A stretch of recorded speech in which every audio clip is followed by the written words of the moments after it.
你好，欢迎收看《新闻面对面》，我是谢仲。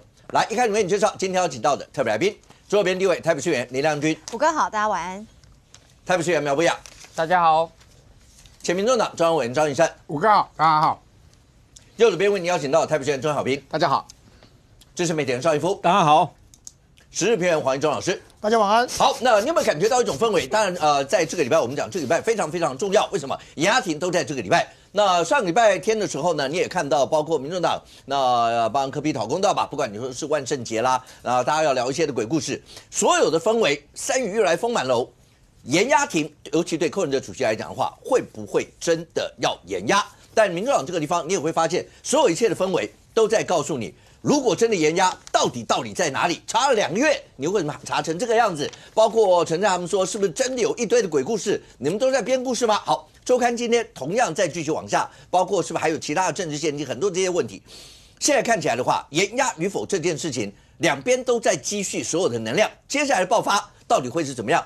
柯文哲主席一个金华城的案子，引爆了全台湾，包括对未来政坛里面很多的一些联动影响。可是现在看起来的话，一战第一个。好，到底这个严押现在严押与否还在看嘛？应小薇严押嘛？对，但其他人都还没定案。对，而这个定案与否，看起来大家都在这个地方开始做很多的文章。那包括民进党这个地方，直接告诉你，你们根本在讲鬼故事，他鬼故事一个一个告诉你，冷钱包是鬼故事 ，ATM 是鬼故事，都是鬼故事。你们要怎么样告诉大家是这个样子？对，黄国昌说100%严押，因为是同一个法官，所以是礼拜四31号出庭嘛，开庭。但是我希望台风来，放假1天就可以打脸黄国昌了，因为这不一定是同一个法官啊，所以100%严押的理由根本不是同一个法官嘛，而是柯文哲到底有没有必要？因为所谓的局势还没回来，或者相关的事证，我还有所谓的救赎还没约谈嘛，这些东西导致我必须再用严押的方式，用羁押的方式来查个清楚嘛，这个才是所谓的检廉严押的理由，而不是同一个法官不同一个法官。所以礼拜四最好放假，让打脸黄国昌哦，不是因为同一个法官所以会100%严押。另外，今天周刊又报道哦，又有80万的金流又被找到了啊！什么80万的金流？大家可以看这张表了哈，就是中工集团的保全经理高明宏，中工保全是所谓的金华城的子公司，中工集团的子公司其中一个，他透过了高明宏汇给了黄珊珊、台湾民众党邱成远、柯文哲、陈婉慧，这总共了将近70万元。另外，透过金华城的会计陈慧玲捐给了柯文哲在2023年、24年的总统选举的时候10万元的一个相关汇款。诡异来了，大家看这张表可能看不出什么端倪。我跟大家讲，端倪在哪里？在哪？第一个，汇款跟现金。只要是柯文哲的都是用现金，只要是其他人的都是汇款。柯文哲，你不是最讨厌汇现金吗？你认为现金很脏啊？为什么给你钱的都是用现金的方式来给予？这第一个疑点。第二个疑点，你看金华城会计陈慧玲这些相关的捐款都集中在哪里？在所谓的11月底到所谓的12月到所谓的1月，就是2024年的1月跟2023年的12月。这刚好是落在所谓我们之前质疑过柯文哲现金汇款、匿名汇款最多的时候，也就是将近有2个月的时间，他有2亿左右的匿名现金汇款进到了竞选总部，这个异乎常人啊，跟侯友宜也好、赖清德也好，完全不一样，跟别人的平滑曲线完全不一样，它是异常的曲线进到所谓的竞选总部，而且都是用现金跟匿名，所以我强烈怀疑所谓的陈慧玲是不是也只是冰山的一角？因为如果你要给10万块，你直接用汇款进去就好了，你为什么要分10次？第3个疑点，竟然分10次，每次用1万元、1万元、1万元的方式，现金是要到总部去，逛到总部去还要领收据，领回来，你为了1万块，你为什么不直接汇款就好了？邱成远更奇怪了，邱成远你2000块你要用汇款的，但是为什么柯文哲你1万块你要用现金，而要端到所谓的搬到所谓的竞选总部去拿这个现金的一个捐款收据，这个都是强烈质疑。除了这些现金，是不是每一条1万块的背后代表了很多的匿名捐款？这个东西果然，今天下午检联就马上找端木正去问了嘛。端木正处理这些账务的问题的时候，到底有没有这个所谓的有本名、有姓名的1万块的现金捐款背后，它代表的叫做很多的匿名的现金捐款，这个才是我们要查的部分，检联要查的部分嘛。所以检联再度约询端木正，去把所谓的政治现金去查清楚嘛。而黄珊珊你躲不过，为什么呢？总干事你们半年来竞选总部的一笔烂账到现在还没有说清楚。你在前阵子出国之前还说，有那么多名的匿名现金是什么回事？大家问你的时候，他说什么？推给端木正，说端木正偷懒没有把姓名写进去。现在呢，黄珊珊要不要解释清楚？这个所谓陈慧琳背后的现金到底是什么？所以现在整个检联为什么一定要约询所谓下一个可能救赎的原因，是所谓的黄珊珊原因，可能不在于他的市长选举里面他拿了10万块的政治现金，因为毕竟他是合法的汇款，有金流的，没办法证明说他有收受的相关的贿赂。但是你作为总干事，你跟端木正之间，你的竞选总部，你们现在半年了还没办法解释清楚，你怎么可以要求检联不严压？检联也不过是查了2个月，做账做半年，你们都没办法讲清楚的事情，为什么检联要在2个月里面可以交代得清楚？所以为什么严压柯文哲的很重要的关键在这里。回过头来讲陈志涵的3个鬼故事，陈志涵有讲3个鬼故事，但是我觉得陈志涵很奇怪哦，陈志涵每次一讲他说鬼故事的时候，都印证了一件事情。我们之前说真的，我们都怀疑冷钱包而已，媒体也是在怀疑，检联也从来没有说过有冷钱包。但是谁证明有冷钱包了？就是陈志涵，你证明了啊。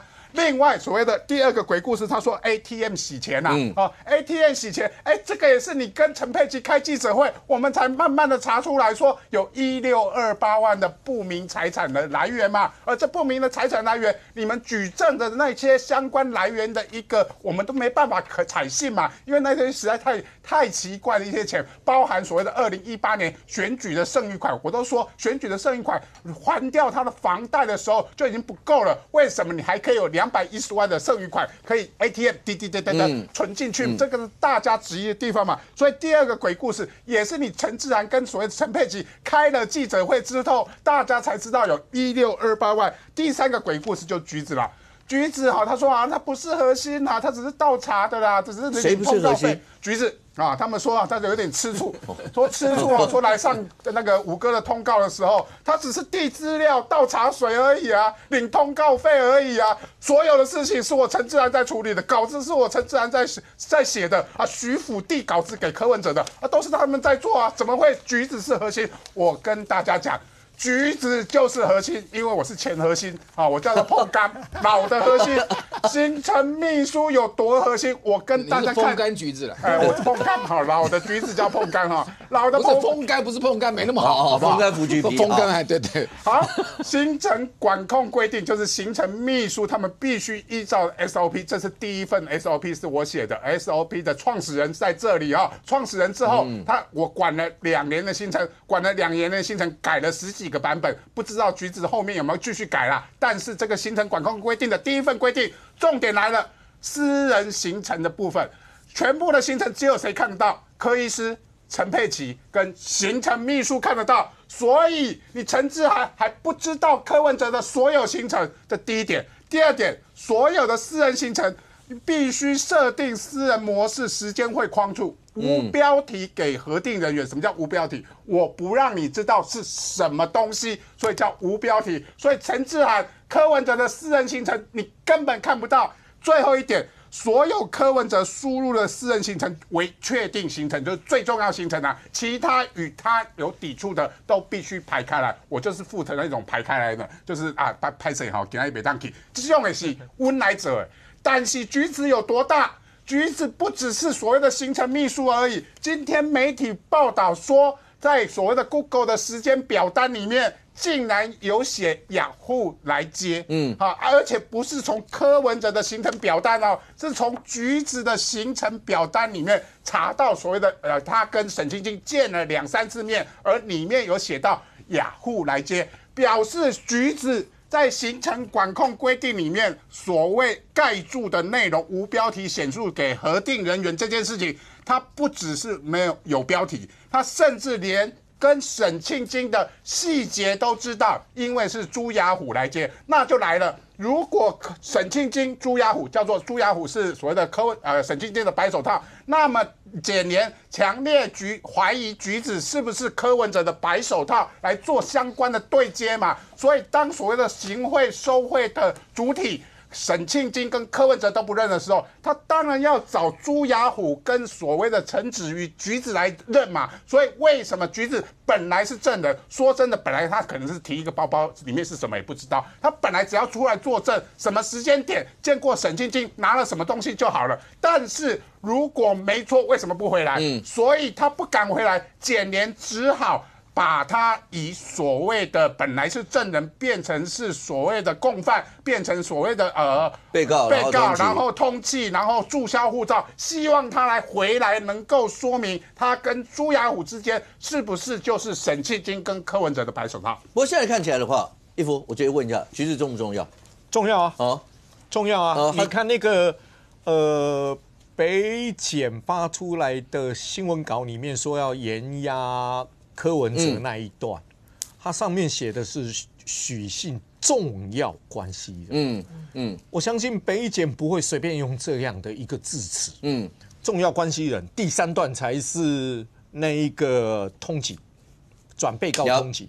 但是柯文哲那一段是写重要关系人。然后我们都知道，真正最 close 的是记录不能见光的钱。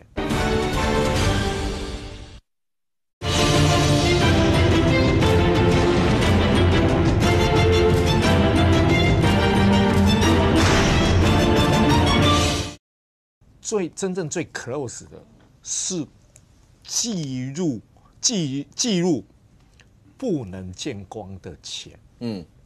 那你从 USB 里面看到，里面就是有很多不曝光的钱。那现阶段 USB 里面大家都说他柯文哲那一个其实是副本，正本是在那个橘子手上。如果属实的话，那橘子重不重要？因为橘子重不重要，还有一个，因为柯文哲还记得他去桃竹影园唱歌这件事情，是一直到这次查账，他们自己开记者会的时候，媒体问说有没有去过桃竹影园，因为这传了一阵子了，结果谁陪柯文哲去的？橘子啊。因为一般来讲的话，柯文哲可能也不想让大家知道去桃竹影园，要不然不会这么久这件事情传了一些，但都还没有被证实。今天曝光的是他2度去金华城，也是橘子陪。所以你说橘子重不重要？橘子当然重要啊！如果是倒茶水的那什么，那出访也要带他。然后呢，去重要的地方也要带他。然后记录也是他。你看那行程，雅虎来接，那个表示行程已确定，见完面了以后去标注的。不然你怎么知道是雅虎来接呢？那所有的事情，你看去金华城去什么？都是橘子在标注哦。那我只想问一下陈志安，他2度去金华城，你知不知道？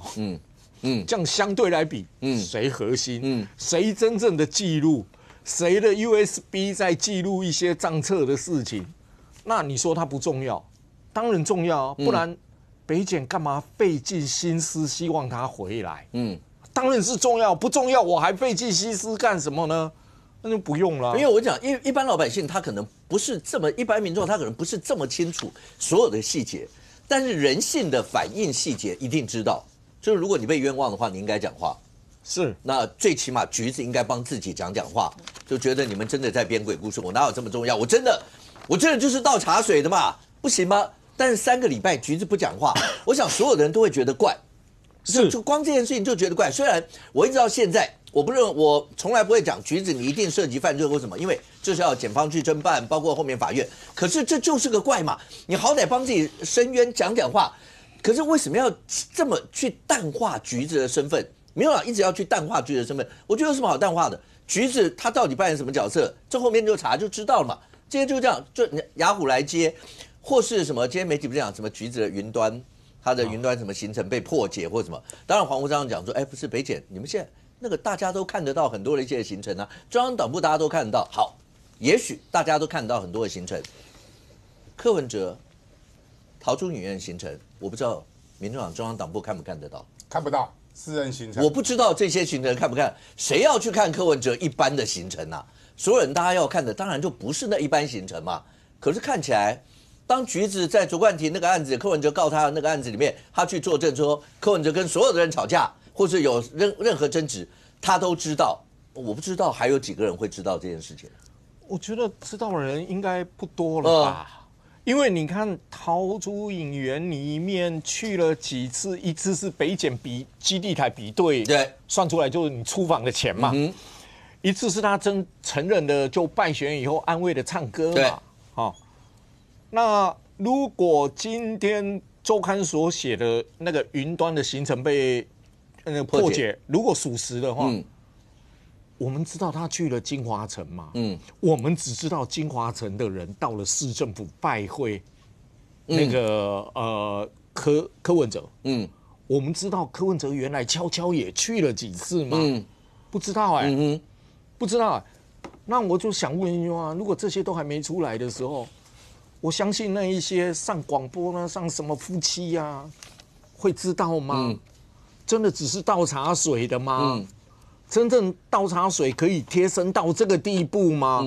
我不认为哦，我不认为是这样。而且8月27号匆匆的回来，8月29号匆匆的走，连北检都在怀疑这3天之内应该是你带了什么东西出去。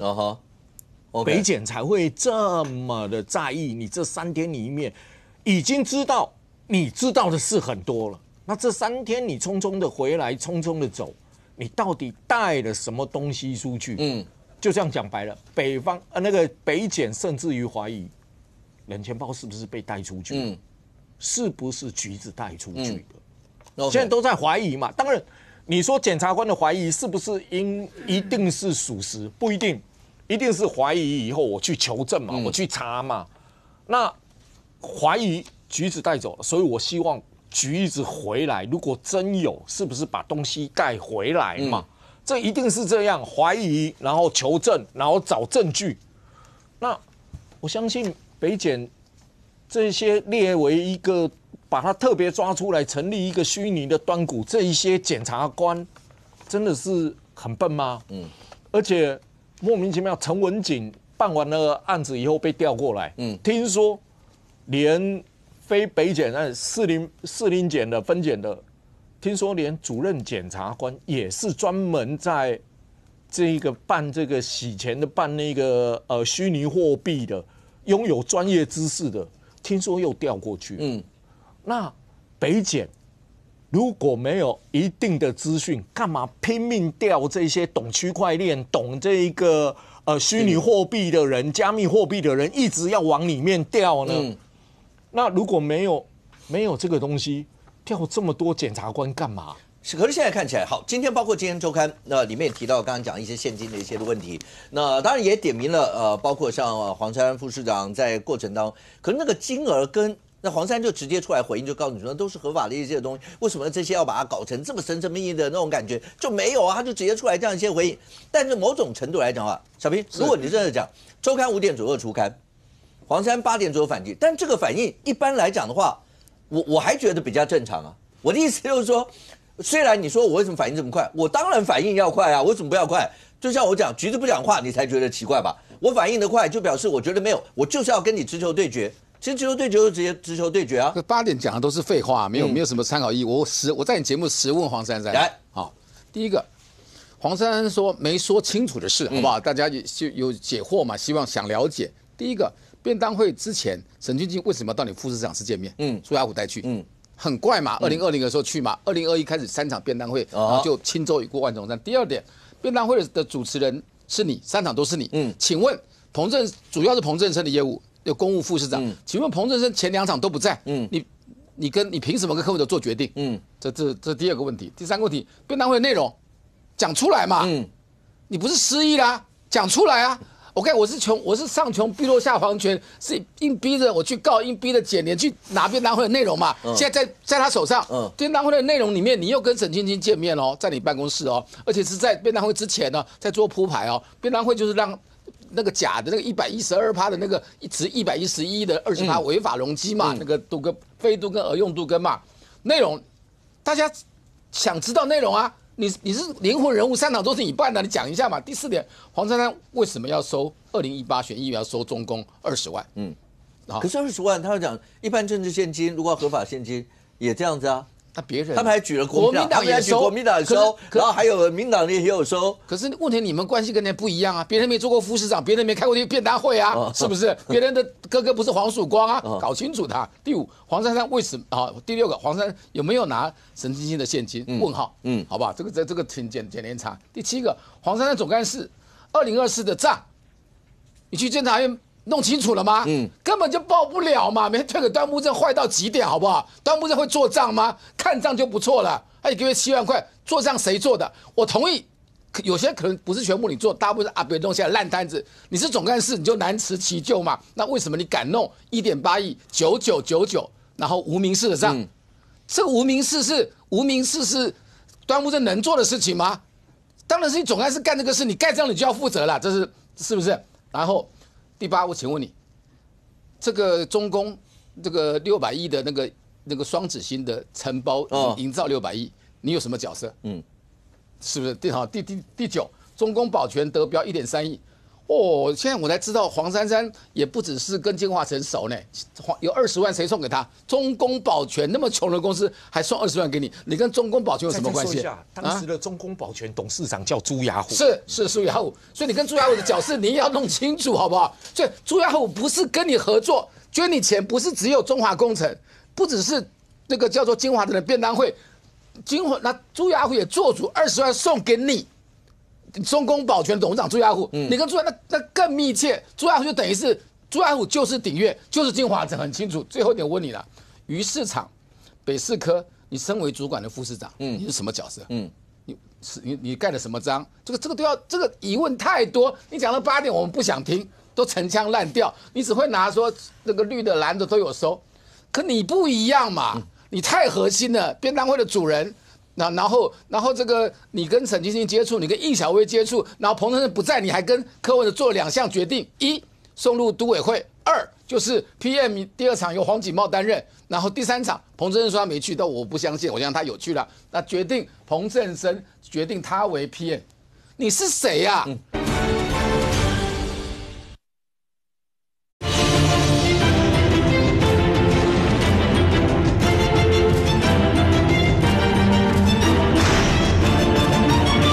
彭振声说他没去，但我不相信，我相信他有去了。那决定彭振声决定他为 PM， 你是谁呀？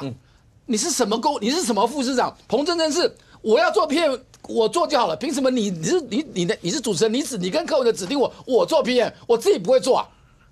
这个都太多疑问了，你知道，根本就讲不清楚嘛，这种事情。我跟你讲啦，千呼万唤始出来了，男一。共同影帝当然叫柯文哲跟沈清清，女一呢？我认为是黄珊珊嘞，只是你现在有保护伞呢。你现在我觉得你看这个整个检联哦，他们政治上哦也很炸，政治上我一定放低身段，我绝不让你任何的弄拧了蛮多的证据，而在政治上就是和在一起，让黄国昌有操作的机会，所以这个全部让，所以那为什么慢慢放一些消息出来？为什么现在这个时候前面拖了几个月跟黄珊无关？因为他最后才能不动黄珊珊。第一个他是保护伞立委，第二个他哥是黄曙光，跟前朝蔡英文也是好，所以这种更要小心，你知道？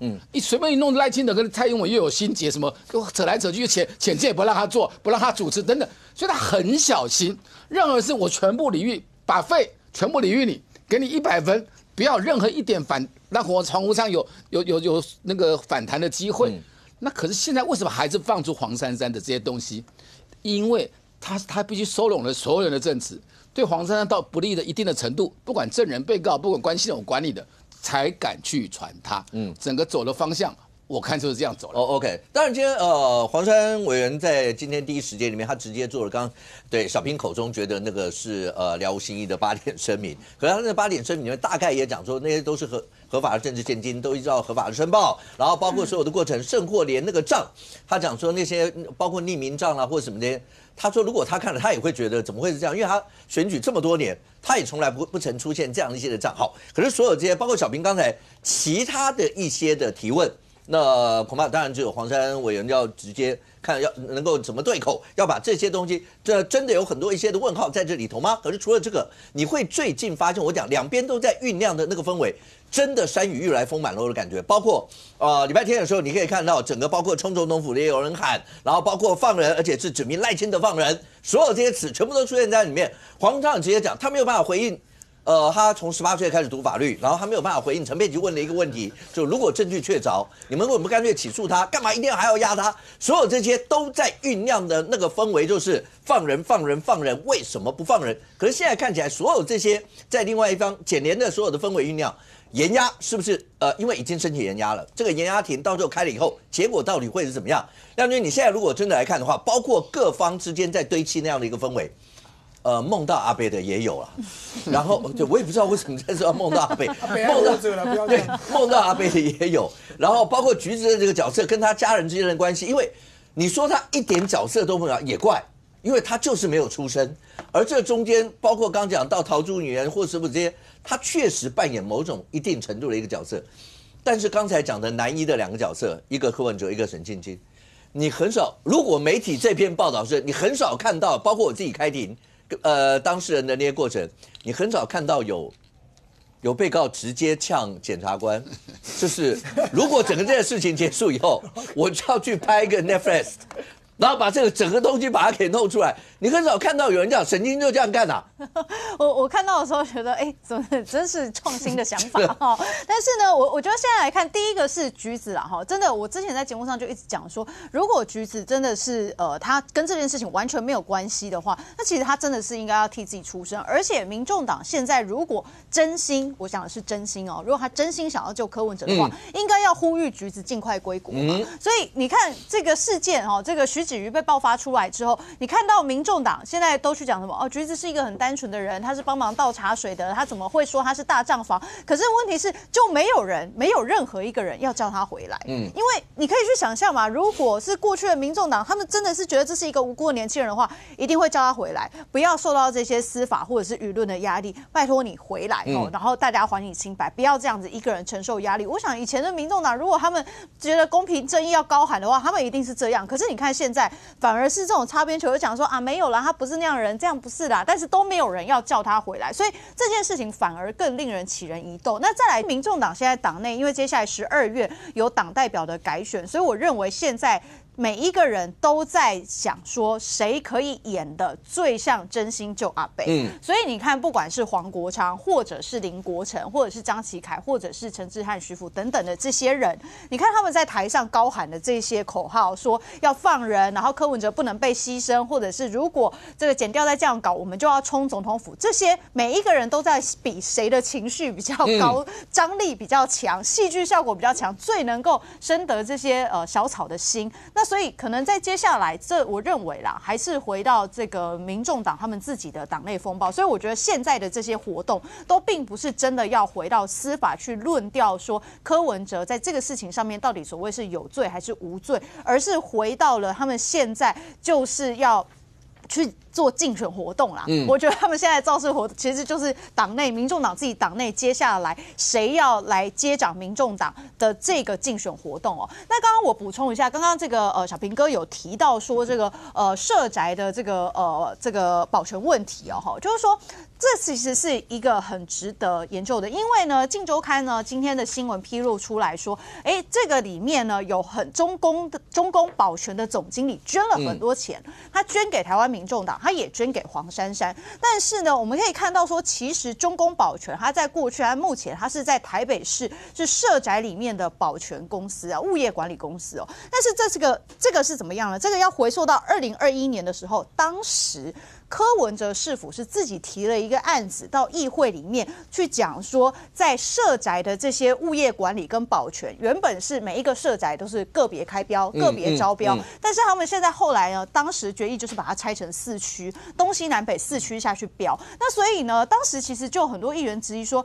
如果你原本譬如说有将近20个案场的社宅去做的话，然后你把它变成东西南北4个区，其实你会让中小企业的这些保全会很难去得标。那事实上也是，最后中公保全它呢，最后得标了将近1.3亿，是整个全台北市整个社宅将近60%的这些物业管理全部都是由中公保全得标哦。而且在当时的这个都发局长是谁呢？当时的都发局长就是前中公董事长的特助，就黄一平啊。然后当时呢，中公保全的负责人是朱雅虎。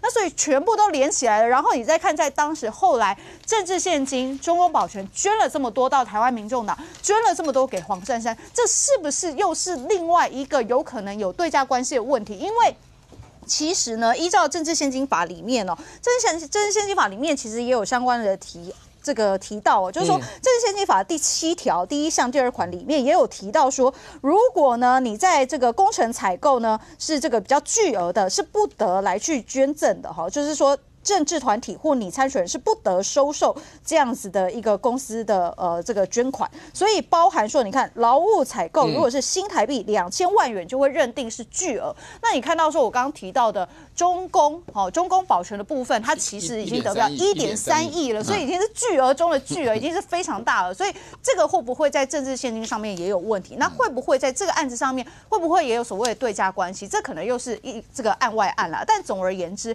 可以看得出来黄珊珊她在市府里面所扮演的角色，从金华城案一直到现在，检调虽然都还没有约谈她，但是当时金华城针对这个容积的陈情书，当时送了3间办公室，一个是市长柯文哲，另外2个就是黄珊珊副市长跟彭正生副市长。那彭正生现在已经在押嘛，那黄珊珊目前还没有被约谈，所以当时北检在这个严押的声明里面所提到的昔日柯文哲的这些部下尚未到案，这个部分会不会是黄珊珊？黄珊珊的角色其实还是非常关键，而且在这些政治现金的案件上面，他今天所做出的这些回应，我觉得就是虚晃一招了，他都没有针对问题的核心去做回答。现在看起来的话，整个案子一路往下走，因为这个礼拜就是包括严押庭，因为柯文哲严押庭，彭正生开完了，柯文哲还没有开，那会不会又碰到台风？那当然，这整件事情来讲的话，那是情绪的一个酝酿。但阿淼，你如果真的看，我讲第一个啦。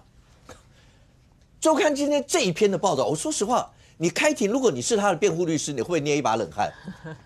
我对这篇报道，我也不知道该怎么样。他说沈进坚出庭表示，我如果获得交保重获自由，我要砸重金拍摄自己在这个案子遭到不公平的影集到那个播放。哎，不是，我们要请你麻烦让我交保吧。你说身体不舒服，我不管你是真的还是装的，或用任何一些理由，你就是让我交保。这算不算直接对呛了？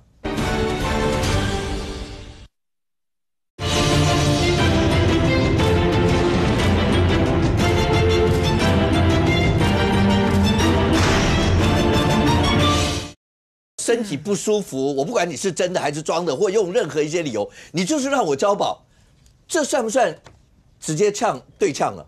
没关系，我告诉你，你让我交保，我出去就砸重金。拍一个片子，告诉大家我有多这期都没有拍不下去，因为经账，这怎么弄啊？不是你告诉我，一般来讲，如果你是他的辩护律师，讲大哥，我们现在是要交保我们现在不是在这个案子里面，因为周刊是这样报道了，然后还讲说，那他行使缄默权，北检一度改派检察官，你改派一个检察官上场，沈继坚说，你比之前那个检察官好多了。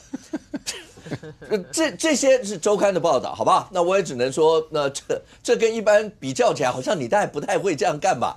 可是他这上面，你有没有注意到？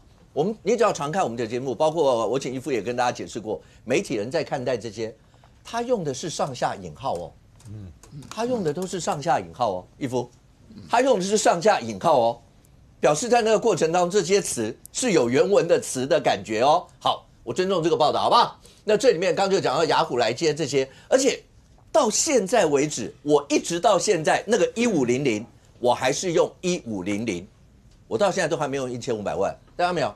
是，陈志涵说没有直接证据证明柯文哲收了1500万，他是用这样哦，我到现在都还用1500。他告诉你说没有直接证据证明柯文哲收1500万，现在证据只有依法申报210万，根本没有明显的对价关系。橘子没有参与金华城，政治现金报错被你们不当扩大，推测柯有不法金流，目前没有证据可以所有这一切，现在为什么不断的要行做出所有这些东西？陈志涵他现在因为每个月有领18万嘛，所以他也是认真在做他的工作了。反正就是凹到底嘛。他18万是领立法院的。是领政府的，我不知道，这之前政治现金算出来嘛，本来人家算是20万，你说政治现金啊？对啊，我说现在人头报假薪水，当然本来是20万嘛，后来他被揪出其中10万是人头嘛，他现在就只承认那笔10万嘛，那到底有多少人头我不知道啦。不过我觉得他当然是做他的工作啊，其实这无可厚非嘛。反正现在整个党的基调就是说一定要否认到底，所以呢。他现在在上演的其实就是不断的往后退嘛，不断退嘛。一开始如果1个月前的话，我记得他们还在讲说根本没有 USB 吧。那现在已经退到什么？现在 USB 的退下一步是说1500不是钱，是下午3点，然后陆陆续续约谈了好多的这个社会贤达，证明数字就是钱了之后，现在又再退一步嘛，退什么？是合法的政治现金嘛？因为他讲说不是没有证据1500万哦，现在你们只有看到政治现金的人头的210万，你看是不是又退？就是现在就是证据被曝光到哪里，他们都承认到哪里。然后呢，还没有直接证据曝光的就一概否认。那等到还没有直接证据曝光的，下礼拜又有什么曝光的再退嘛？这是他们现在的战略啊。那一直退要干嘛？就是在那个最后那个10%，他一定要稳住，因为我们现在每一周都有新的进展，所以剩下的10%的那个支持者每周都受到挑战。那受到挑战之后，你要什么？你要巩固啊，你的信仰要再次巩固啊。所以他们现在就是在，说其他人讲的都是鬼故事哦。那言下之意就是只有听陈志涵、听黄国昌、听黄珊珊讲的才是真正的故事。这个完全都是政治叙事了，已经不是法律叙事了。如果是法律叙事的话，那，说实在的，黄国昌说他没办法回答陈佩琪医师问说，如果罪证确凿，为什么不放人？我是觉得不如黄国昌回答一个问题：为什么柯文哲律师不提抗告吧？不是你们自己都不提抗告了吗？你不提抗告，就算法官要放你，要怎么放呀？对不对？那这个好奇怪，就是你们在外面讲了一副好像慷慨激昂，一定要马上把柯文哲放出来，可是实际上的法律行动怎么看起来一点都不像是真的要救柯文哲，要把他放出来。你如果说今天真的很相信说，橘子的行程大家都看得到，橘子只是一个很单纯的人，那赶快回来做说明不就好了吗？还需要等到转被告吗？这个在法律上殊难想象嘛。就像刚才武哥讲，如果沈庆京真的要出来，那他怎么可以去讲说他万一交保他要拍影集？对，我也不知道。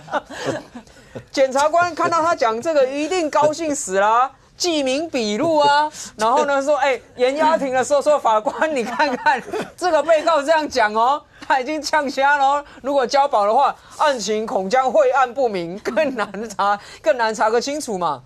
所以你看这一群人在弄的这整个过程里面，你就觉得说，当他们的律师很难啊，当他们律师很困难啊，因为要加钱啊，我觉得。你的被告，我都怀疑啊，这些被告他到底有没有跟他们的律师讲真话？因为律师如果被告不讲真话，律师很难拟定真正的诉讼策略。那天柯文哲律师不是还被他放鸟吗？就是那次他拒绝应讯那一次嘛。律师恐怕也惊讶吧，想说，奇怪，怎么今天突然不来？那这样子不是要拼交保吗？你这样子都不来，要什么拼交保？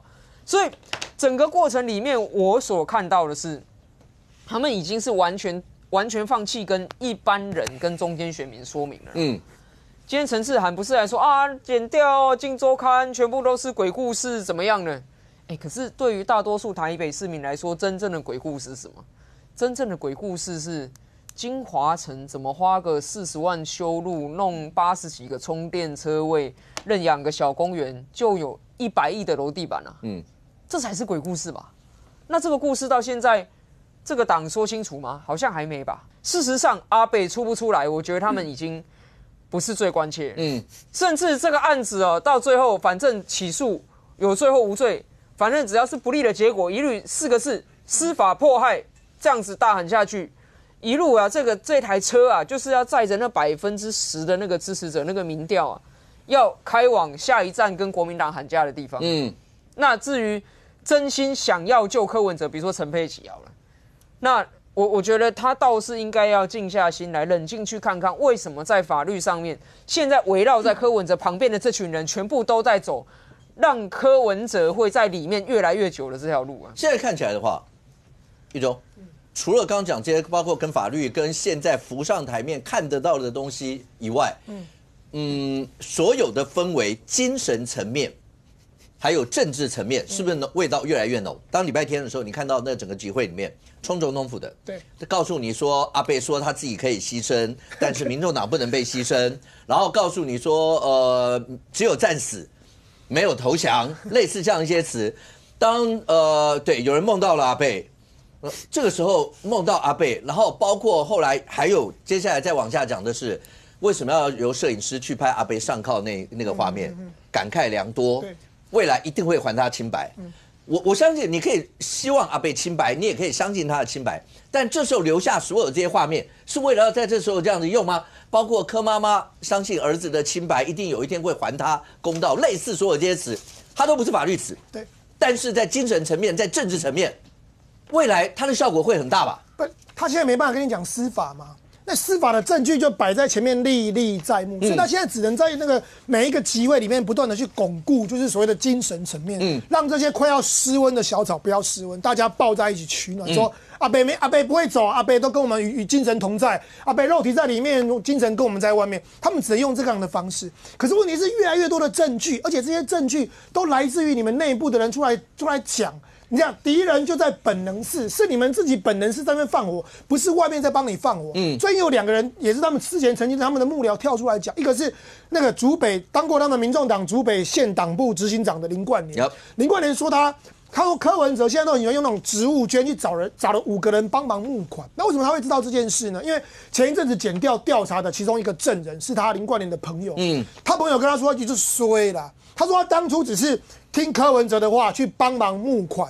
好啊，结果他也没有钱，也没有进他口袋，可是检调把他叫去约谈，那就是说这个钱，因为检调要问说这个钱到底去哪里，所以这个事情这个是有人证的，就是他那个被检调约去的其中一个证人过来跟林冠霖爆料，然后另外还有一个是之前担任过民众党桃园大溪复兴的那个议员候选人叫徐时琛，一个男生。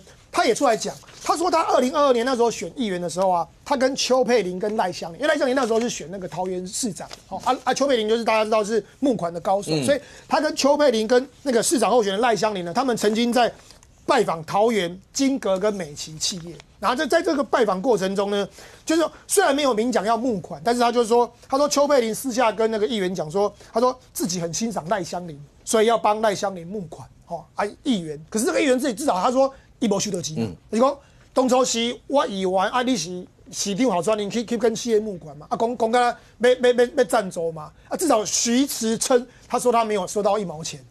到底这钱是不是去用杀去啊？所以大家这边讨论的是讲柯文哲他们这一套募款的方式，就是拿钱的方式，他们有3部曲。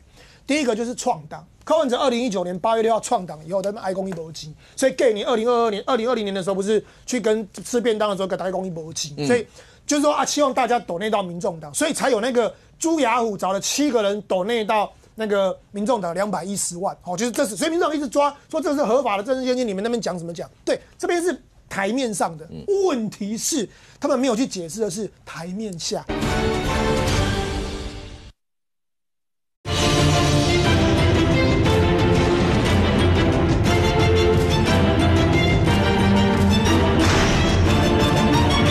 所以民众党一直抓说这是合法的政治献金，你们那边讲什么讲？对，这边是台面上的，问题是他们没有去解释的是台面下。那比方说，我说还有一个就是，比方他就选举嘛，刚刚讲徐慈称说选举的时候去募款，至少他候选人没有拿到钱啊，那你们是不是通过选举的方式去跟人家募款？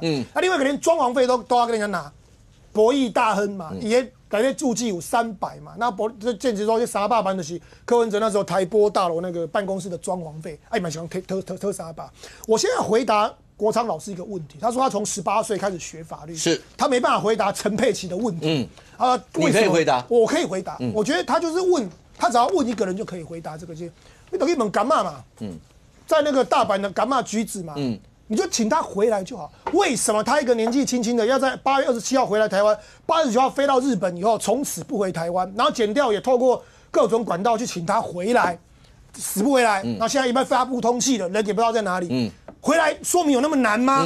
就只是坐个飞机回来跟检调说一些事，就讲清楚，你为什么不敢回来？所以我可以问橘子，包括连馆长那天在那个台上，就他们那个万圣节的台上，馆长说我跟民众党那么熟，我不认识橘子啊。那表示他不是核心啦，就是现在不是每个人都认识橘子，好不好？因为你不够核心。那现在其实不是核心，反而不是坏事。太核心可能是坏事。就真的啊，在陈志安可能他因为不是核心，所以他可能不会那个。那我现在讲说，黄国昌，你可以第一个就请橘子回来说明嘛。那橘子今天柯文哲被延押的理由就是橘子嘛。所以如果要让柯文哲不延押，其实橘子回来就没事了嘛。所以他可以回答陈佩琪的问题。我还建议国昌老师可以找第二个人，他问谢国良嘛。因为他没办法回答陈佩琪的问题嘛，你就问谢国良，那200是不是你的钱嘛？谢国良说是他妈妈给，不管，就是，但是上面注记是谢国良200，所以证明 USB 这个200就是200万嘛。那我刚刚讲博弈大亨那300也是装潢费嘛，还有媒体大亨的500也是500万。那所以当这样的情况下，我很难想象说那小省1500那1500不是1500万。那你们没办法去回答这件事，而且重点是这里最柯文哲最伤什么？你敢不知道？因为民众党之前就说，像朱雅虎那210万是捐到合法的政治献金，黄珊珊说那都合法政治献金，对，那边确实是查得到。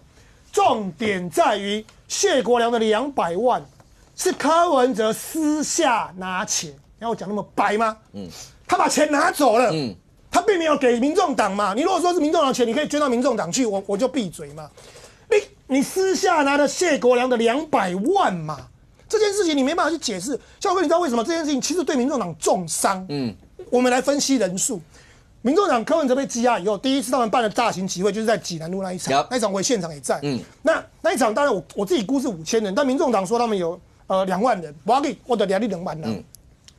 前2天不是在那个爱国东的那个抓鬼那一场，万圣节。好，我估是1000人，那民众党说他们有6000人，我就他们有6000，2万剩6000，减少了70%，就现场的人数哦。如果拿2场来对比的话，你给他们70%的70%。再来，他们说他们都靠线上厉害。第一个，那柯文哲的线上直播大概3000多，3、4千的其实很少，比较多的是在馆长的部分。那馆长一开始大概只有3000人，可是等到馆长自己的频道上台讲了以后，瞬间跳到25000人。有人说这可能是灌票，但我不管，我就抓25000这个数字。重点是你干嘛？在上一次济南路那一场的时候，馆长的线上直播是10万人那现在剩25000，少了75%。我要讲的意思就是说，其实对小草们支持来讲，在柯文哲那个金华城案的时候，因为他们其实那个金流很复杂，那他们都一直抓说图利怎么样，又没违法，他们就是抓，所以检调为什么要不断的去巩固这个那个外面的那个金流嘛？那可是这一件事情，就是我刚刚讲谢国良的200，还有其他人这些数字，这个证明一件事嘛，你柯文哲会私下跟人家拿钱嘛？钱跑去哪里还不知道我可以确定是你没有到民众党身上嘛？你讲铁骑呢？所以你知道小草少了70%呢，没人要起来呢。民众党还没有意会到这件事，所以他们也不敢去回答这个问题。他们只能说就是 USB 什么是鬼故事。你才问他就讲说鬼故事，然后是科幻小说。你们有没有人出来讲一件事情？我就问嘛，这些数字加起来好几千万。如果那些数字都是有至少现在证明的1、2千万，就我们这块钱早一得。就我们这类嘛，也没有。我觉得佩奇夫人你就可以去解释一下，铃铛可以黑钱，看得到保险箱里面只有200万现金啦，那其他的钱跑去哪里？我觉得佩奇夫人只要出来讲清楚，你就回答了国昌老师的问题，那这件事情就结束。OK， 刚才讲到的这一段是最近这一阵子一直会听到有很多人在讨论到这一块的时候，一善你刚刚讲行政秘书，你是最早弄 SOP， 然后你是碰干嘛，对不对？然后对，那你的重要性上次讲到，包括2019年柯文哲要不要去登记选举的那个时候，叫车开慢一点，没错，因为开太快，然后就直接到了中选会就去登记了。对，就是柯妈妈跟蔡壁如拉扯那一段。那请问一下，柯文哲因为迟早柯文哲不管2个月或4个月，对，那还是会出来。是。出来以后，刚才为什么一中老师会这么讲到这么气的那一段是，因为柯文哲尤其人设那一段就是图利，是不是要起诉图利？法律有的战嘛，民主党就跟你讲说，这到底问题在哪里？好，能不能用收贿起诉？这目前还不知道。但是最起码，刚才如果一中一直不断强调的是，有没有私下拿了人家的钱，甚或有没有？因为谢国良是说要捐给民众党的。那甚或还有一些企业大佬也被传去作证，那柯文哲以后出来要怎么样去？因为一定会有人问说，那你是不是真的有拿人家的一些钱，私下不是这么公开透明的或什么？柯文哲要怎么面对这些问题？对，就是柯文哲人设崩毁的很重要原因，就是也收很金嘛。政治现金变政治现金，真的是变很金为什么是变？因为收现金这件事情对很多的政治人物其实是一个检视，那是廉洁的检视，甚至不用说到廉洁，而是你会不会被物欲所控制嘛？现金捧在你前面的时候，你要怎么处理，变成一个很重要关键。选举大家都选过，选举有没有人捐献，一定会有。但是选举如果现金捧在你身上，一般来讲，正常的政治所谓的选举总部一定会旁边有财务人员把现金捧走之后，把它汇到那个政治现金专户里面，然后用合法方式变成是政党的政治现金。每年的财务报表或者是所谓的竞选总部的监察院的报告都会有出来。这不是柯文哲讲的叫做公开透明吗？结果我们发现。公开透明都不是在监察院的报告里面，也不是在所谓的你党部的报告里面，公开透明都是检联的 USB 你的内账里面嘛，你全部藏在内账里面，你根本没有进去民众党里面，也没有进去竞选总部里面嘛。至少谢国良200万就是证实我要捐给你民众党的，但是你民众党到现在为止都还没有办法出来说明谢国良有没有来捐这200万是不是可以合法捐献？可以啊，谢国良有那么多的公司，他随便找一家公司都可以捐款上限是300万嘛。所以本来可以合法捐款的方式，为什么你柯文哲直接给他东进去了？东进去，现在钱在哪里？不知道。所以你必须要出来说明。我没有说有对价关系，我甚至也不怀疑你是手银压灯。光是你收现金这件事情，所有的小草就看不起你了啦。为什么你把现金收起来？还有更多今天周刊报道的，还有议员，还有县市长，人家是要捐给县市长跟议员的，结果呢？你寄到你的USB 的 Excel 档里面，本来是你不应该寄的啊，你就是把这个要捐款的人，或者是你收了钱以后，直接转交给这个候选人就好啦。为什么你寄到你的 USB 的 Excel 档？是不是一样？你把现金也放在你的身边了，这个才是最重要的问题。这跟收受贿赂都没有直接关系哦，它直接叫做违反政治现金法。说真的，违反政治现金法就是罚钱而已，对吧？小事。但是。如果你是政党的主席，人家捐给你党部，那个叫做背信嘛。人家要捐给你党部，结果你收到自己的口袋里，那不叫背信吗？第二个，人家如果要捐给其他候选人了，你把它捂起来，那个叫做侵占嘛。所以你这个已经比所谓的收受贿赂多出好几条罪了。所以检联为什么要严压？现在我只查2个案子，就案外案就一堆了。我只查金华城案跟政治现金案，结果我才去查政治现金案的时候，查你的 USB Excel 档的时候，就衍生了多少有可能的犯罪行为。所以这个才是柯文哲最后的一个人设崩坏的一个非常重大的危机嘛。而说真的，面临这些危机的时候，我说真的，他们今天还用所谓的陈水扁案去问所谓的小草说，你们认为司法公不公正？赖清德讲了什么话？陈水扁、徐永明也好，作为党主席，他们发生这件事情第一时间是什么？我觉得我值得敬佩的是，他们至少爱这个政党。陈水扁爱民进党，所以他辞掉了党主席，辞掉了所有的党职，辞掉了他民进党的党籍。徐永明辞掉了党主席，至少他保护住了这个政党嘛，让司法他可以独立去面对司法，因为所谓的每一个嫌疑人都有为自己辩护的权利嘛。但是这个辩护的过程，1审、2审、3审有5、6年呢，结果不是柯文哲你请假而已，你把整个民众党跟自己绑在一起，让所有民众党必须为你辩护。我说真的，直接包含，我就不要说其他话。你们现在这个政党只剩下8.4%，民进党民调，还有32点多%的人认为不相信柯文哲的所谓的那个你黄国昌所讲的，如果说你的清白代表台湾未来，你们自己政党的支持者就有1/3觉得不应该把你的司法案件跟政治的我支持民众党这2件事情要绑在一起嘛。所以柯文哲最大的问题是他自己不认错就算了，自己不面对就算了，他还把整个民众党跟他自己绑在一起。现在看起来的话，哈，我刚才在讲，今天周刊报道说沈建坚讲的那一段，对，那最后呢，法院是裁准严押沈建坚 ，OK。当然我没有讲说，因为他讲了唱的那些东西，可是那个过程就是你会觉得怪，就不太可能要出现像这样的一些状况吧？为什么在那个时候你要去唱这个东西，意义到底在哪里？可是现在看起来的话，应小薇严押，沈建坚严押。那接下来彭正生严押庭开完了，柯文哲主席的严押庭本来要在礼拜4，那接下来呢？那这2个会不会也严押？如果也严押的话，包括对整个民众党里面氛围又会造成怎么样？那再接下来活动，那个所谓的抗争的层级会再往上拉吗？那刚才亮君，你刚才前面有提到说，对他们里面包括他们到底是不是有在认真要救柯文哲，或是所有这些状况？可是现在包括白营内部。有人讲好了什么富人派啦、地方派啦，黄鸿章告诉你没有，因为这件事情他们只有一派，他们只希望能够把柯文哲尽快能够营救出来。现在所有像这样的朋友，可是当你看叶小薇严押，沈建坚严押，那再往下呢？或是在礼拜天的那个活动的时候，他们就说不排除在未来的活动张力还要再往上拉，那还要再拉什么？一定要再往上拉。对黄国昌来说，他一定要这样，就是说。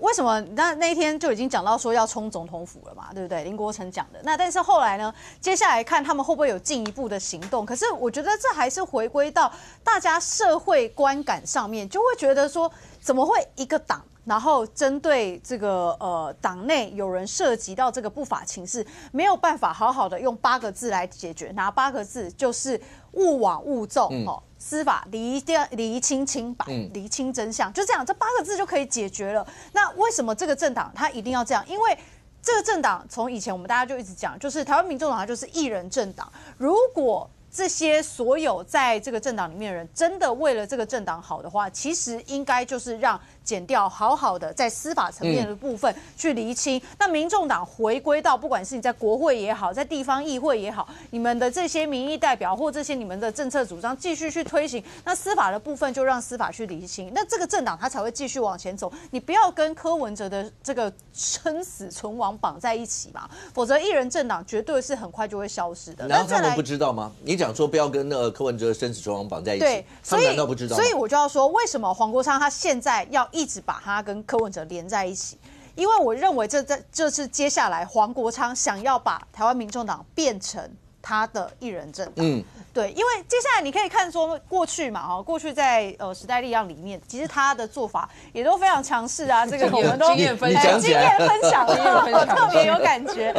对，那当然了，这个你看他以前也是退出这个主席卸下来之后，他就说我都不管党务。可是他不管党务，然后呢，他的其他的子弟兵或其他的人仍然在决策委员会不断的去这个反正就是诋毁说你们这些其他人都小绿啦，怎么样啊，没有在帮时代力量着想什么的。那你看到他现在在民众党里面其实是用一样的方式，那只是说他现在为什么要做这么高的强度，是因为柯文哲在关押在里面，柯文哲没有办法出来讲话，所以他现在一直不断的假传圣旨，他现在一直讲说，如果柯文哲在的话，他一定会跟我们讲说，叫我们一定要好好生活，好好努力然后什么，他就反正要讲得非常的悲愤，非常的感人。但是实际上柯文哲现在本人心里怎么想的，没人知道嘛。那黄国昌他一定要把这些原本既有支持柯文哲的人，把他通通变成接下来，你看就只有国昌委员能有办法救阿伯，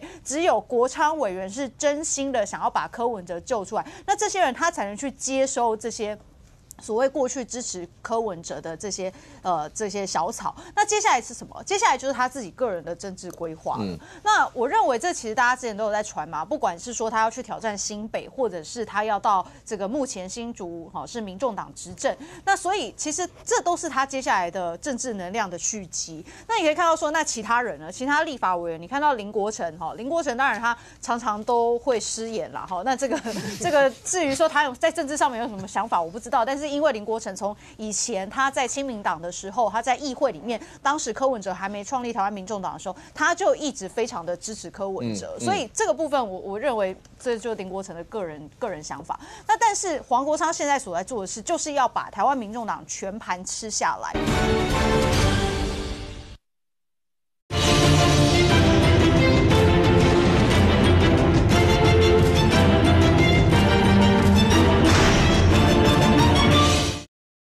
但是黄国昌现在所在做的事，就是要把台湾民众党全盘吃下来。那你可以看到说，其实确实里面包含说，像是蔡壁如，或者是像黄珊珊这些人，你看蔡壁如自从去讲这个柯爸爸病重，然后其实柯文哲有去看他等等之后的这些，不是被柯本来骂吗？那所以后来现在就有一点转趋低调。但是最关键的是黄珊珊，因为黄珊珊其实她过去担任民意代表期间很长，其实是非常熟人，而且在这些副市长的历练，然后或者是在立法委员的部分，大家会觉得说，其实如果是由他来接台湾民众党的话，有一派人也会觉得这是一个好的选择。可是他现在停权不是吗？对，但是就第一个就是他现在就被停权了嘛，所以他现在被停权之后，他也没办法讲，所以变他现在也转趋低调，所以现在整个民众党就变什么？就变黄国昌的个人秀啦。其他立法委员，你说其他正在线上的这位其他另外7个立法委员有没有办法跟黄国昌匹敌？没有办法，所以现在就全部变成国昌的个人秀。那到底民众党接下来要走往何方？那这就看黄国昌他接下来要怎么样去延续他的政治生命，然后很重要的是，为什么他要在立法院里面跟国民党一直合作？因为不论是新北市或者是新竹市，一定还是要有蓝白合的谈判空间。如果是这样的话，小平，第一个，你告了4个案子，还5个，太多了，忘了，自己都记得。因为柯文哲这个案子一路往下查，一路往下查，还有很多案子其实是还没有查吧？什么雨果市场啦，或者什么这些相关的一些，北市科有传下面的人啊，核心还没传。那光这个案子，然后如果一路这样的话，你自己评估，对柯文哲来讲的话，光这金华城的案子、政治现金的案子，所有这些案子，现在就已经是这个样子。如果还有其他案子要再查呢？那刚讲光这个案子，你说他的羁押势必嘛2个月或4个月，他还是要出来。柯文哲出来以后，他的所有这些刚讲人设的一些被质疑的所有的一些问题。那跟整个台湾民众党甚或民众党里面，他们总是还要选举吧？那这些未来他们该怎么办？我觉得台湾民众党应该看到一种游戏叫接龙，应该吓得发抖。我讲的叫政治接龙，官司接龙。他金华城查嘛，最重一定金华城，如果有罪的话。可是他手上的案子太多了，少说有我看10个以上。我算给你听金华城对不对？市北科，然后那个北农改建案，然后这个台智光，然后什么那个南港转运站，这边府内是不是就7、8个？可是你要想想有没有背信？民众党的钱是背信哦。第二个有没有违反政治现金法？加起来10几条罪，如果有1条，为什么要接龙？接龙就是说没有断掉叫接龙，没有那个把那个7把它盖牌啊，就叫接龙。所以检察官在想什么？然后绿政府在想什么？我今天要动你，除了你有证据，我就一定要把你白歼灭。那我们的逻辑是说，3组不能选，2组可以选。然后民进党的是说，2组我才好选，因为年轻人不会投国民党，20到30，我把你打到9比1、8比2，你是神仙来选都不会赢2028。2党逻辑不同。好，然后呢？那你们是大律师，像政治现金法这种审判快一点，有没有可能1年多就定验了，就执行了嘛？有可能啊。政治现金法，因为它是政治现金法比较快，对，跟贿选就比较快，开庭。好，那今天他被羁押4个月，他最倒霉的情况，我跟你讲，这就是叫做寡妇死了之后被车撞，柯文哲就是怎么样？他被压4个月，然后结果不吐实，一定不吐实嘛，2个最佳男主角，所以他又被法官继续压。又压3个月，你说起诉以后再压？对，那是不是7个月？那7个月以后，那雨果又压2个月，那谁又一直压一直延？那同样一个检察官一个案子4个月， 5个案子压20个月，那他第一审就判出来了，你知道吗？你这样子的话，那台湾民众党人，包括黄国昌，包括所有的人，佩奇不哭给你看吗？是吗？不是。你这样，他就会摆明了说你真的就是要整我了嘛？如果你们真的要这样搞，就是要整我。民众党的黄国昌他们一定就会讲，有谁被这样压过？好，如果都没有，你就是要整柯文哲啦。我这样讲哈，这个台湾是个富而好礼的社会，大家对于法律的见解哈都是很清楚，支持力到你到后来连哭都上不了版面，你信不信？哦，为什么？因为金流一直出来啊。哦，今天你现在才有10%，他们现在就跟你讲没有金流啊。不一定有金流，我跟你讲，到时候起诉就很清楚。那这边有金流，那就剩下5.8%。那边又起诉又有金流，那个又有金流，真人现金哦，那个1.8亿又是无调什么？哇，都是钱。他支持度跟时代力量平起平坐而已。那时候我跟你讲，灰飞烟灭。那么下面的人自杀都没用，何况哭了？真的，这很现实。你觉得未来会是这个样？所有的感情时间拖长，没感情。那所有的这个哭闹1哭2闹3上吊，然后你随着证据非常扎实，也没有了。那这样的情况下，你说何去何从？所以我简单讲，他们现在是正吃甘蔗，渐入颓势。他们傻到哈，我觉得他们傻到说，我现在就是抱着柯文哲，我还有10%，你就放掉放他吧，放掉柯文哲，你才有重生的机会。今天柯文哲只是任何政治人物都不要吹牛，都是自大狂了。李登辉第一个台湾人总统，你知道他上台的时候，他是因为蒋经国过世，他的民调满意度超过90，就是那时候就认为他该做，可是他是这么厉害的台湾人，不是啊，是因为实在这个外省人也做了几10年，而且反正他就上来了嘛，上来那林洋港做又怎样或什么，就是新党的赵少康、王介绪就刚好有那个票。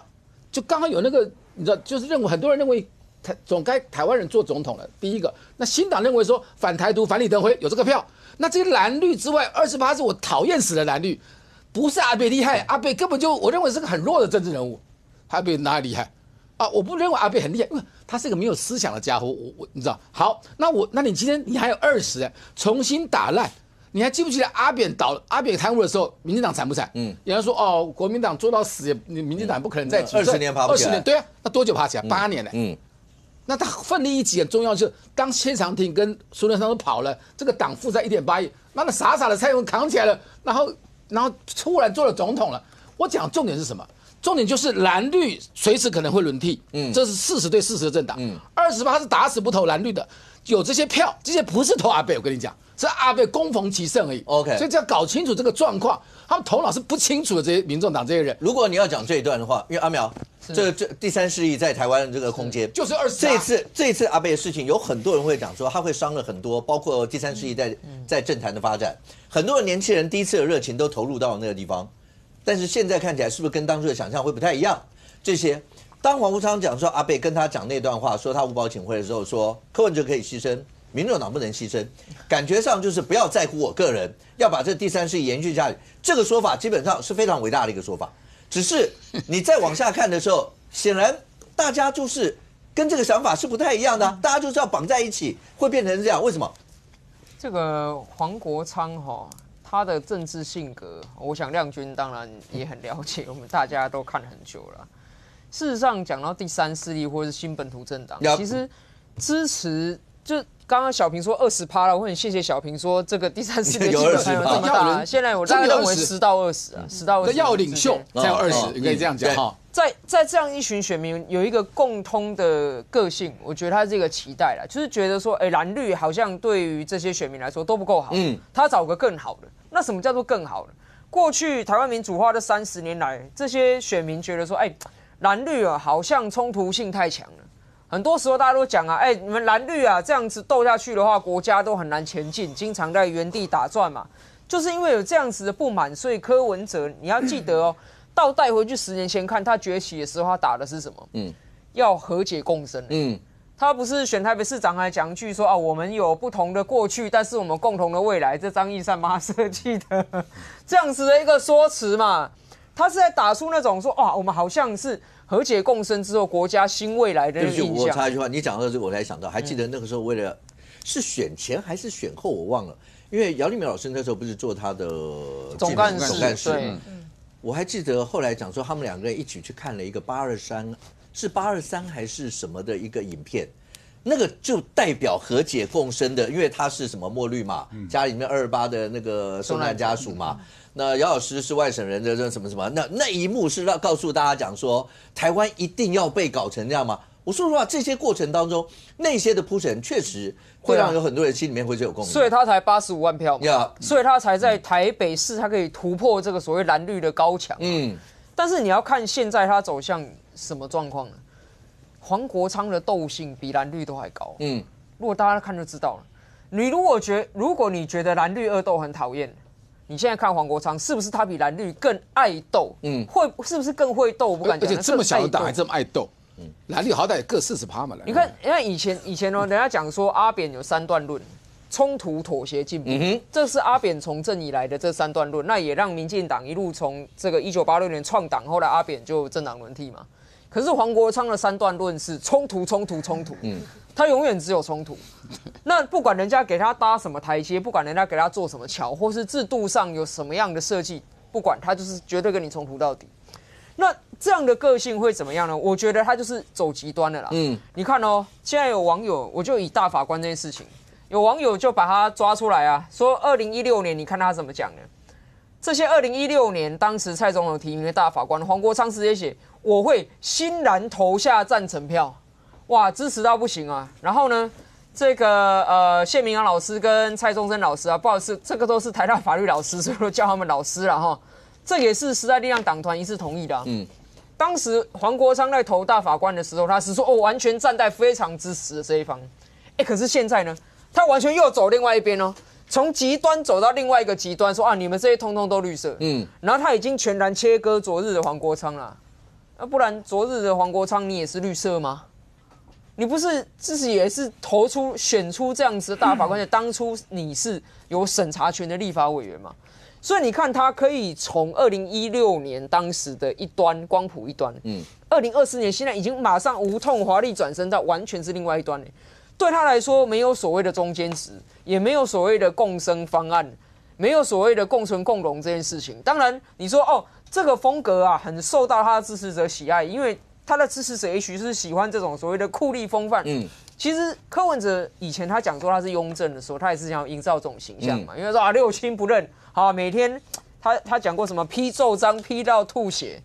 现在我们还回过来发现啊，柯文哲批的公文内容，大家看到吐血啊。宋清华成容积了市民吐血啊！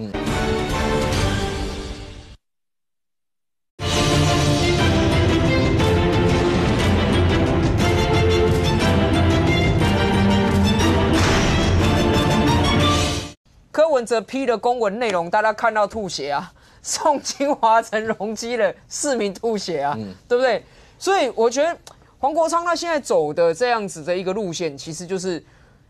非我族类就是侧翼嘛，所以媒体也是侧翼，政论节目也是侧翼，现在大法官也是侧翼，连这个李全和律师，他也在立法院公然骂他是绿营侧翼律师啊，他的这个路线是非常小光谱的，已经完全背离了那种过去大家期待所谓第三势力新政治，你要作为台湾蓝绿当中能够走得通的第3条路的这样的期待啦，所以。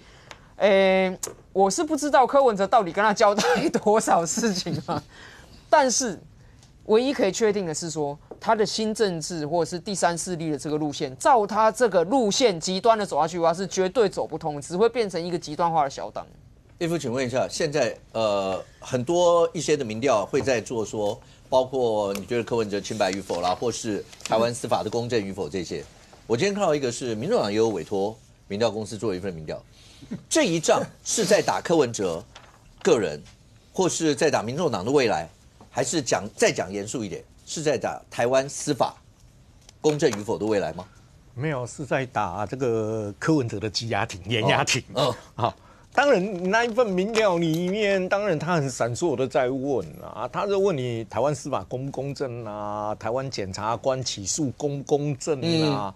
其实这个议题里面，他把某种程度上把柯文哲引掉了嘛。这个引掉的话，其实你问台湾司法，其实认为公不公平本身它就有一定的比例，大概4成多，一定的比例会质疑啊。但我就觉得很好奇啊，他是10月25号到10月27号做的，他之前有做过任何这些民调吗？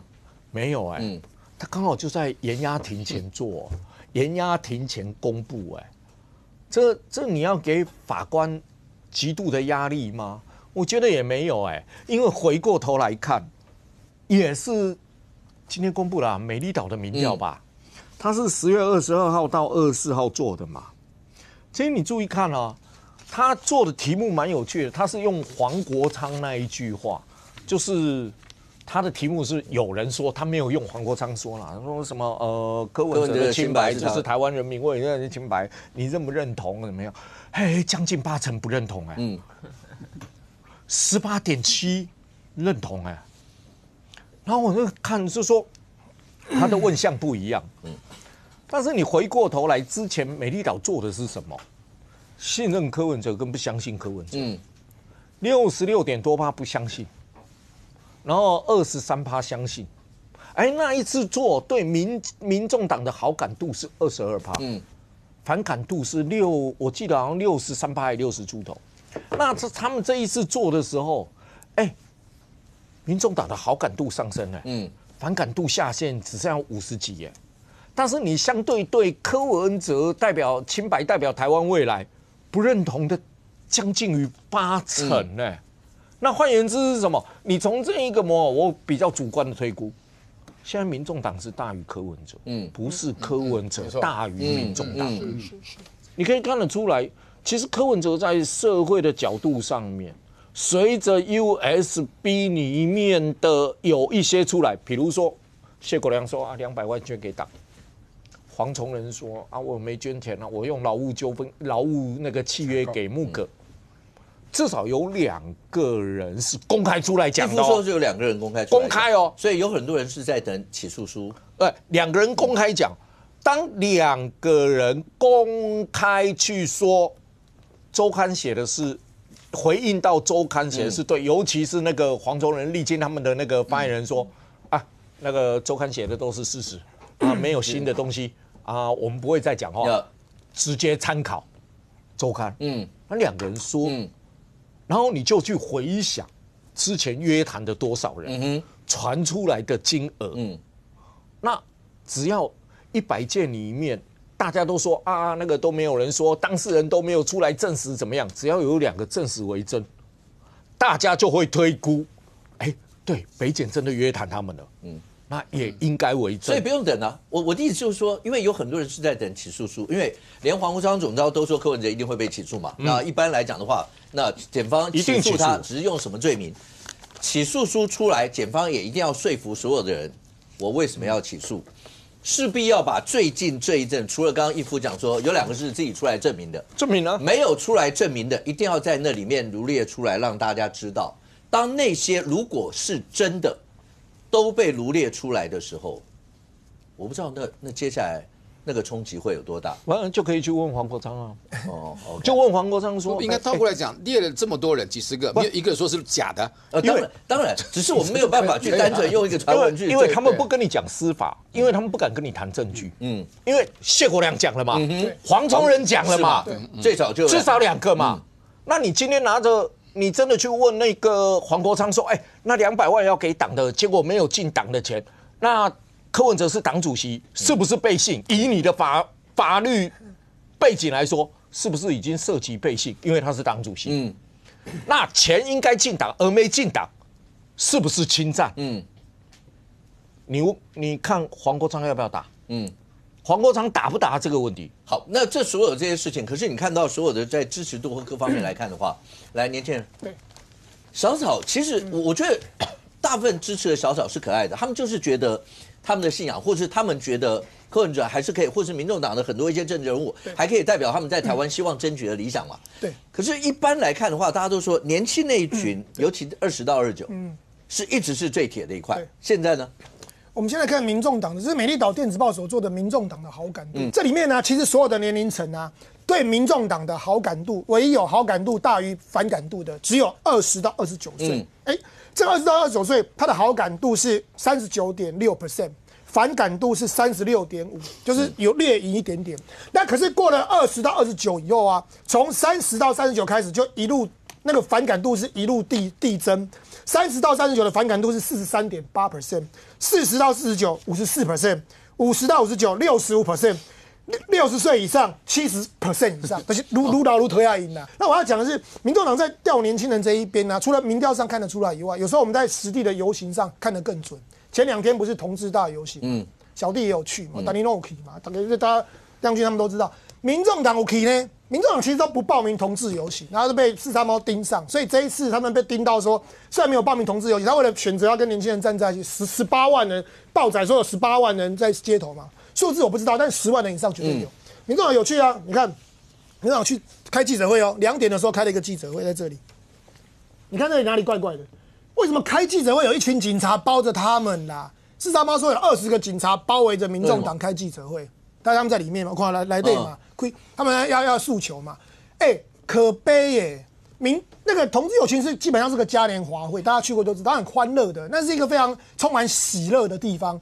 就你民众党开记者会的时候，要一群警察围着你，为什么？够狼玩。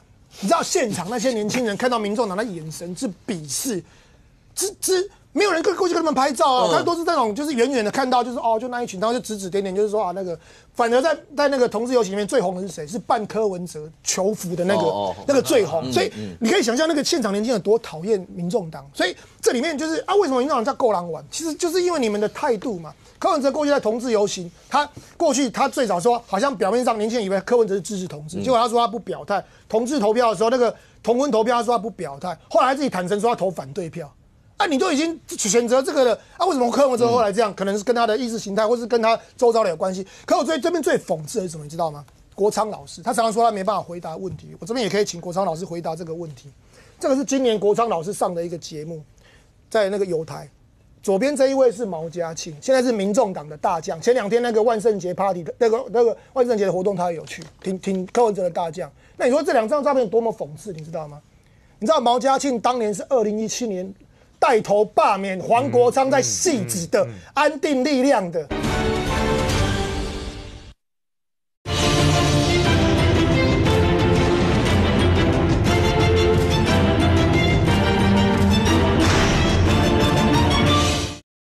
你知道毛家庆当年是2017年带头罢免黄国昌在汐止的安定力量的，后来担任安定力量的不分区那个候选人。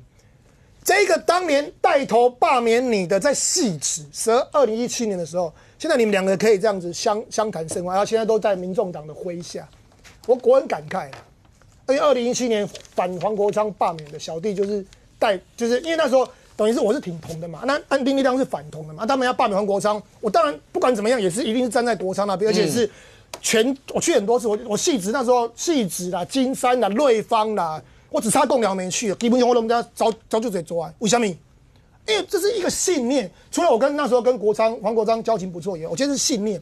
因为如果黄国昌被罢免，就表示反同成功了。那我们挺同的，我们怎么可能容许这种事情？就现在，当年反同的，现在跟你这边有一搭一唱的时候，我问你，年轻人作何感想？所以国昌老师，这个。所以为什么你们在同志游行是那么的不受欢迎？为什么你们的反感度现在在年轻人这边也开始这么高？我觉得年轻人不是更逃的，很多人常常想说年轻人什么出社会历练不深，你错了。现在的年轻朋友虽然他们接触的他们可能听国昌老师的话，把政论节目剪掉但是他们会看 YouTube， 他们会有思辨，会有判断力，他们知道谁是一路走来始终如一，谁是走来走去摇摇摆摆。我问你，年轻人至少他相信一个价值，年轻人要的不是钱，没关系，我买不起房没关系，我收入低没关系，可是我们心中有一个价值，就是一个对于社会进步的信念。比方以同婚来讲，结果你们现在可以这样子去摇摆不定，这边利用年轻人，所以难怪民众党在而且最好笑是这样走了40分钟就跑，那个起来给我撂了，2点到那边2点40给他绕跑，都被看绕亏有没有？所以我只能说，你们想要跟年轻人拥抱的结果是去那个同志游行的结果是反效果更大的。OK，今天最新的讯息是沈晶晶也被裁准延押。那接下来呢，包括彭振声，包括柯文哲，那到底延押庭会不会过？那这个是大家都在观察的一个重点，因为跟整个政坛，尤其在白银里面在积蓄的所有像这样一些的能量，未来又会是怎么样？可是对国内来讲，从我前2天就讲到说，包括从大法官释宪一直到现在，包括总预算案，包括大法官释宪，这边是大法官释宪最后的结果。总预算案到目前为止，是排进了那个到立法院报告事项嘛，所有这之间的互动，甚或未来国内的政坛，立法院会不会真的就是腥风血雨一片？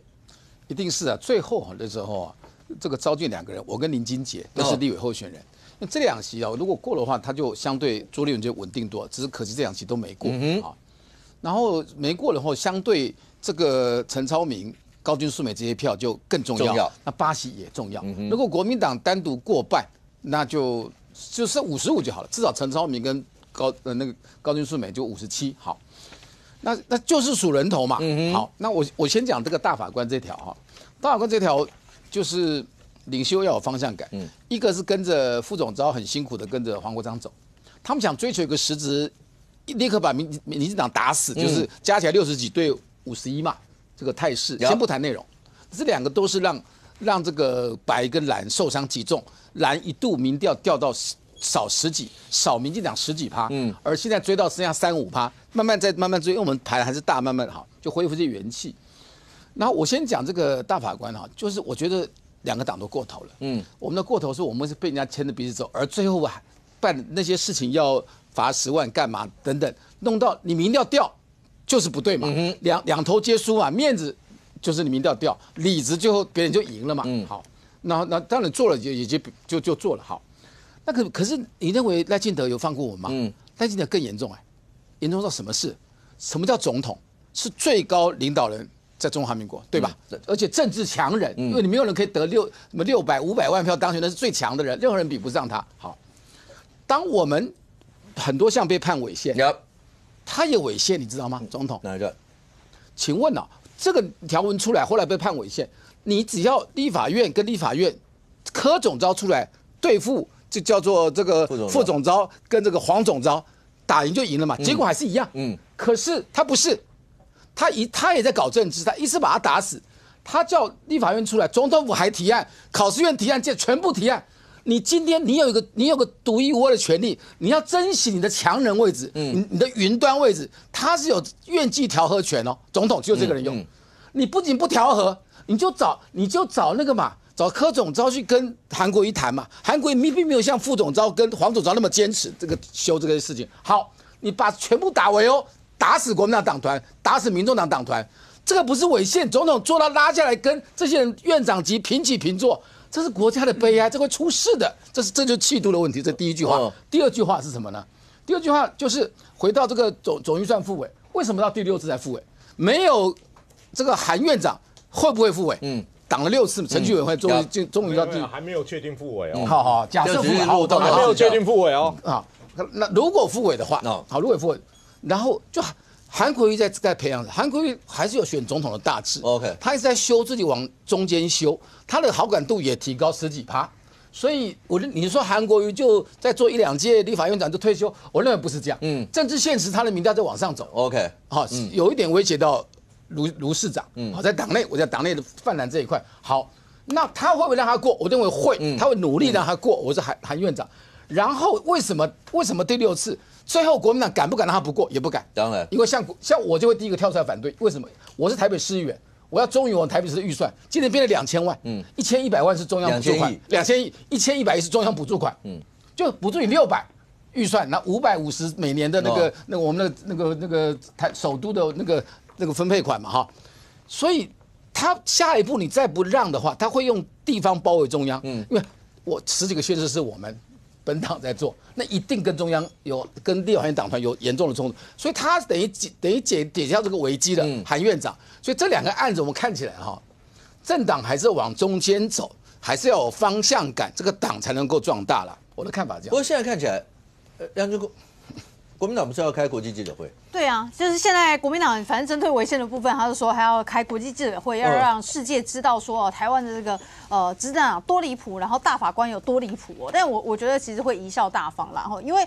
其实真的不要忘记哦，就是说在我们现在既有的宪法体制下面，你要不管是立法院你立法，然后你总是要有另外一方的这个权利来去制衡，不管说你立法的过程如果有瑕疵，或者是你立了这个法的内容很显然就是违背宪法的话，那你要有人去做这个裁决跟判决，那就是大法官嘛。那你现在打算直接把大法官的公信力全面破除，而且你还把这件事拿到国际上面。他们讲说，那大法官造就了台湾变成叫什么？超级总统制政，好像黄国昌总统是这样。我觉得是很奇怪的，因为你可以看到说，如果真的有去认真看这个大法官针对这个国会的扩权法案里面的这些违宪的部分，其实他还是一样，他肯认立法院是有调查权的，这绝对没有问题的。可是问题是我们台湾现在目前就是五权分立嘛，那所以你在很多调查权的这些范围跟界限里面，它还是有一定的界限，否则你司法院你有司法调查，监察院也有监察调查权嘛，那所以你在立法院的这些调查权的权限里面一定有，立法机关一定有，台北市议会也有。那在这个状况底下，你不能无限扩权啊，甚至扩及到大家很担心的，包含民间企业或是包含个人，你都必须配合着要去回到立法院来去做调查，配合调查等等。所以这些部分，大法官并没有反对。这个立法院的调查权是肯认的，只是在你的界限跟边界要有分歧。可是刚才讲，当他要召开国际记者会，胜货，毕竟蓝营加白营在立法院就是比绿营要来得多。是，所以今年上半年玩的所有的事情，然后大法官一个释宪完，等于上半年全部都没有玩过，却全部重来一次。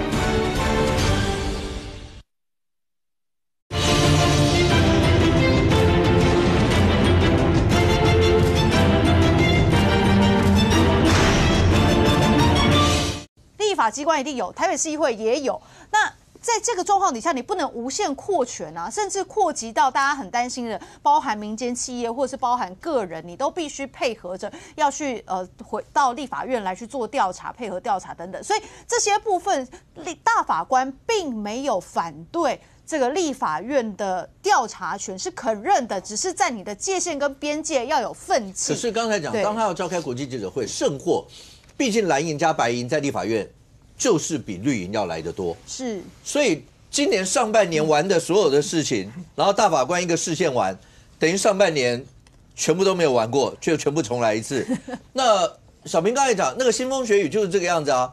总预算案只是牛刀小试开始，让你知道实力。那接下来呢？接下来立法院它的人数还是这个样子啊，对，血流成河了。对啊，你看，那接下来怎么办？接下来继续对抗嘛。而且我们看到说，其实你看这个翁小玲国民党的翁小玲，他有提出这个宪法诉讼法的这个修正条文，然后当然他最重要的目标就是他希望整个让宪法法庭失去效力，所以他希望说接下来如果是他这个宪法诉讼法去处理的话，那他希望在未来这个立法院来去立法，他就可以更加顺利。可是你看到这个明明他是公听会的这个议案其实照理来说，公听会让全民知道说宪法诉讼法案修正的内容是什么，我觉得这没有太大的问题。可是你看国民党团居然不签呐，所以国民党团不签，我也觉得非常奇怪。就是说，国民党你到底想要什么？如果你想要修法案，你得供那你也去这个公听会上面，你跟大家讲啊，那你又不讲，让他先讲一讲，看看风向也不坏啊。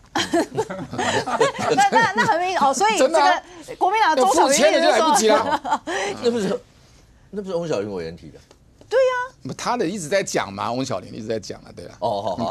个人意见 ，OK， 小平哥认证这是翁小玲委员的个人意见哈。那所以你不愿意去认同说这个这么重要的法案去召开公听会，然后让更多人知道，然后你现在还要去召开国际记者会，我觉得这是很矛盾跟冲突的事情。阿苗很简单讲，未来这个政局怎么解？未来这个政局没得解啊，因为他还是这个样啊。因为立法院只要所有到立法院的案子，只要人数上是这几十年来，不管谁执政，有解过吗？都这样。你问，原来台湾就是这样子一路往前走。这个好好弄的。朝小野大是人民的选择。我觉得站在政治人物的立场，面对人民的选择，我们要试着去理解。而且我们不可能否认这个结果嘛，对不对？所以我觉得现在台湾的政局因为等于是白带着蓝绿在斗。你会发现白的关键少数的关键竟然不是关键和解，而是关键的斗性在里面去。那所以现在的这个局面里面呢，我反倒觉得说，台面上所有政治领袖，谁能够缔造和解的局面，谁大加分。其实就是这样子。因为民众会觉得，你看前美丽岛民调里面做的说啊，这个总预算啊，如果卡关的话，你觉得是谁的责任？然后国民党就很高兴啊，说你看啊，这个比较多人觉得是民进党的责任。但我要跟国民党说，那是因为现在的时间10月底，大家还没有感受到如果总预算卡关影响在哪里，而且民进党也还没有，老实说。怎么到现在都还没有把所有的新兴计划一条条整理出来，把话讲清楚？怎么整理那么久还没整理？翻脸的时候才拿出来了，现在还在。那所以现在还不到那个时候嘛。万一这个，其实有时候我们说斗而不破，可是如果真的这个局破掉的时候，我觉得蓝营啊也不要觉得自己讨到什么好处。那可是这种对于政局的不耐，我觉得我现在也嗅到这个氛围。OK， 就一般中间选民会觉得，那大法官都视线都讲啦。那你们能不能够就好好的谈出个方案来开始做事呢？那赖清德总统也说要去立法院报告啦，结果傅昆萁跟黄国昌又说，那每个人你来，我不要你来啦。那这样子闹下去的时候，我觉得大多数人的反感、厌恶跟冷漠是在增加的。所以反过来说，谁能够登高一呼说，我觉得现在朝野应该和解，针对可以合作的事项，大家一个一个来做的时候。不管这个人是赖清德总统，还是韩国瑜院长，甚至朱立伦主席，他也要争取他的角色啊。你朱立伦主席，如果你就是一直斗下去的话，他哪会有角色，对不对？所以你要在这个情况之下登高一呼说朝野和解，我觉得这个是缔造新局的开始。我要讲朱立伦，他就在笑了，你有没有看到？博老师最后1分钟，你看了这么多立法院，从以前我们台湾不是没有朝小野大过，对，一路上那阿扁执政那时候。朝更小也更大，那接下来呢？你看了这么多，接下来可以提供什么样的看法吗？接下来就继续动嘛。我们有几个指标可以看嘛。第一个，考试委员的同意权，对，大法官的同意权，司文都已经送到，你要不要审？会不会重演上次监察院就空一年空了嘛？连你看那个这一次的大法官解释，特别对同意权里面说你要做忠诚啊，你要行使啊，不然对宪政影响啊。监察院那时候没有行使的时候，大法官没有解释过吗？依然解释过啊。他一样给你控在那，他控在那边啊，只简单说一句话，反正违宪又没法则，就摆在那边了。我觉得这是2个指标。OK， 第一个最近的指标是11月1号，大家都知道总预算排报告事项嘛，大法官释宪出来对报告事项，不是排报告事项一定复委哦，因为报告事项通过了以后是要行政院院长率财政部长主计处来这边施政方针报告及说明编制过程询答完了以后，才决定是要复回还是要退回，那个时候才是决定。OK， 那现在的气氛到底好不好？我们都知道一定不好嘛。当然了，大法官解释出来更不好嘛。那不好的情形之下，我觉得一个指标就是11月1号那个要不要让他复委。接下来就是，其实民众党是有提那个考试委员要协商哦。大法官要不要提 ？OK，NCC 要不要弄？这几个人事案也都摆在那边。它都是一个你观察未来发展的指标，但是我觉得大法官要审的乐观性，我比较悲观一点，因为常才刚做出来嘛。OK， 现在看起来的话，国内政坛到底未来这些局要怎么样解？民众都看在眼里，就是那谁，阿淼刚刚讲有一段，谁能够让国内政坛能够闻得到一点和解的一些味道？那谁要去端出不管这个橄榄枝或怎么样，未来到底要怎么样做？那我们大家可能要一步一步看着未来到底谁会这个样做。但更重要一点，中华城这个案子，当沈庆金跟应晓薇都被延押以后，到底未来怎么发展，我们大家拭目以待。非常谢谢现场所有来宾，也非常谢谢观众朋友收看，谢谢我们的妹，我们明天见，拜拜。